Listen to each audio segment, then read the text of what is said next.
Hi guys, it's Harry again. So in today's video, I'm going to kind of take up where I left off last week when we talked about judging people and being judged by people. This video goes a little different direction, but it's along that same line.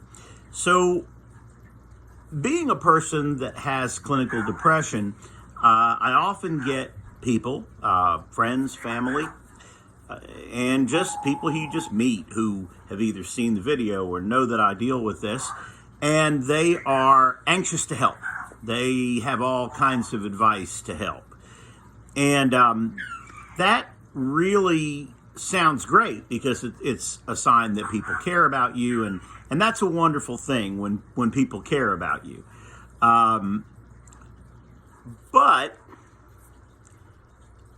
these folks, while they mean well and they love you and they like you very much, they consider you a friend or family, they always have ideas on how to help you. The problem is that if they're not a trained psychotherapist, if they're not a psychologist or a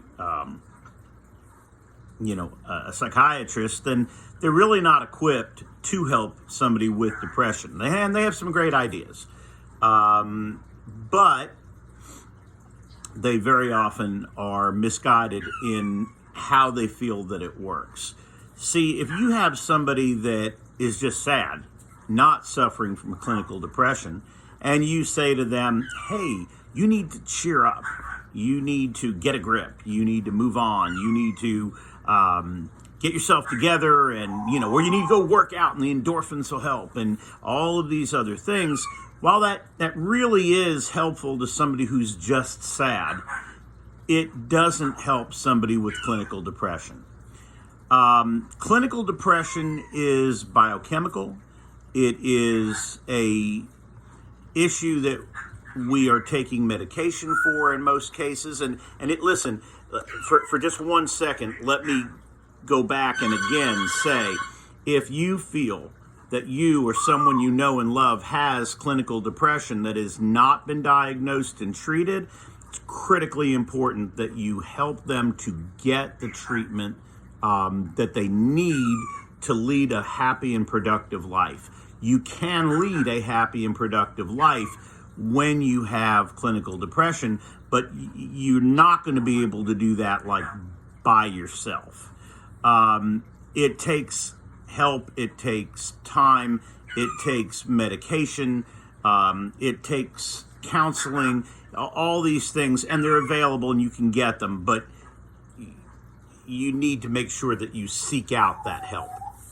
Going back, over the last 20 years, I have had people, all of whom meant very well, tell me I needed to get over myself, or tell me that I needed to toughen up, or tell me that, hey, just keep faking that you're happy, and eventually, boy, that'll do the trick. It'll soak in, and you'll just get there.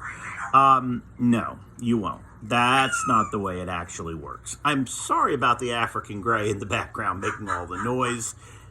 We've had Bernie outside, but due to the cold weather starting up, she came back inside, and so now I get all this backdrop of sounds, but that's all an African gray parrot.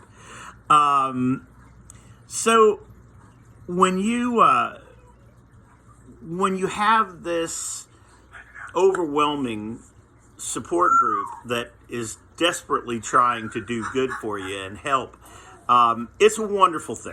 And I don't mean to make anybody who tries to help feel bad, Bernie. But the reality of it is that when you have this condition, your medication will help, a trained counselor will help. I've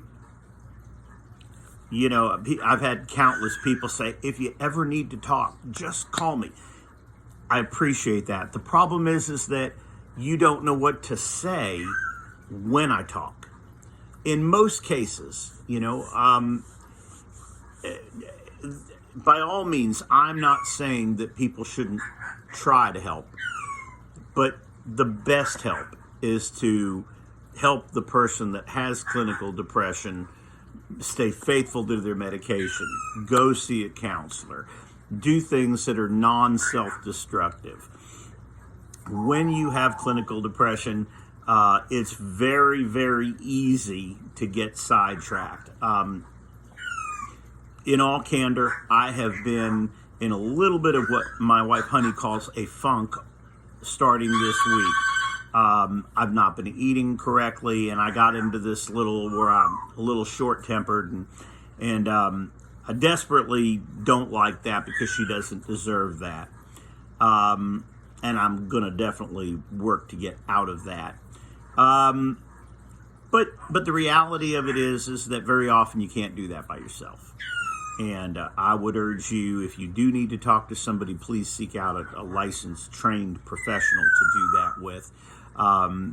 You know, I will say that the last, 15, 20 years that I've really been, diagnosed and dealing with this have become some of the most productive of my adult life.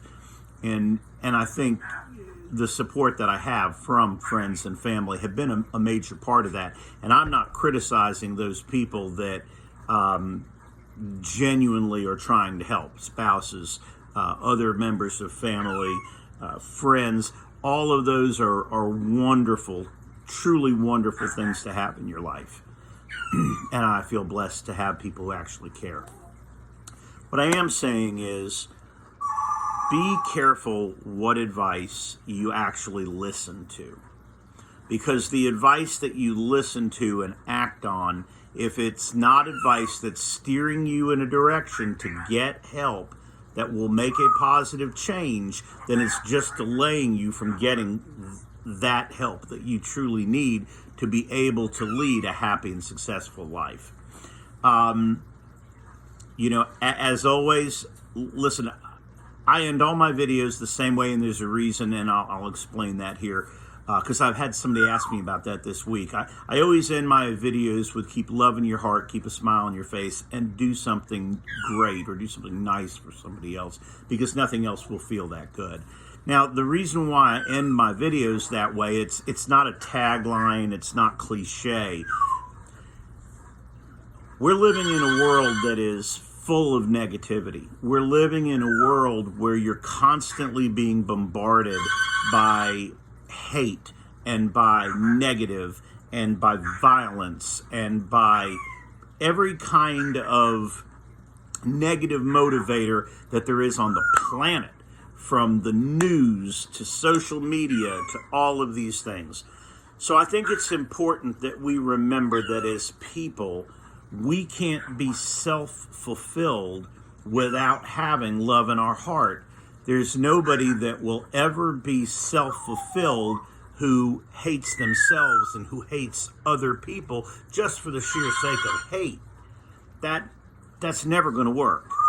I tell you to keep a smile on your face. I'll relate to you that just this last week I went grocery shopping at Publix.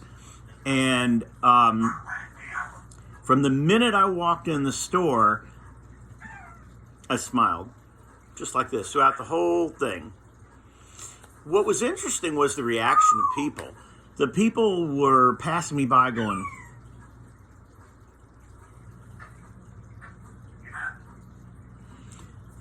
it's not common to see somebody smile. But after a second, every single one of them had a smile. It's not much. It's a little something. But if you can bring that to somebody else, it's a great feeling. The reason I tell people to do something good for somebody else, in the movie Evan Almighty, there's a great line that it says, a single act of random kindness is how you change the world. And I truly believe that. If I can do something good and help somebody else and make their life better, then to me, I'm giving something back, and that makes me feel amazing. And I want you to know that feeling. You can bring people down, you can criticize them, you can make them feel like crap about themselves. It's so easy to do. But making somebody feel great about themselves, like somebody cares, oh my gosh, What an amazing feeling that is. And I urge you to try it. Just once try it and see the feeling that that gives you. It's a great feeling. So, remember, until I meet you along the journey, keep a smile on your face, keep love in your heart, and do something good for someone else. Nothing feels as good as that. I'll see you again real soon.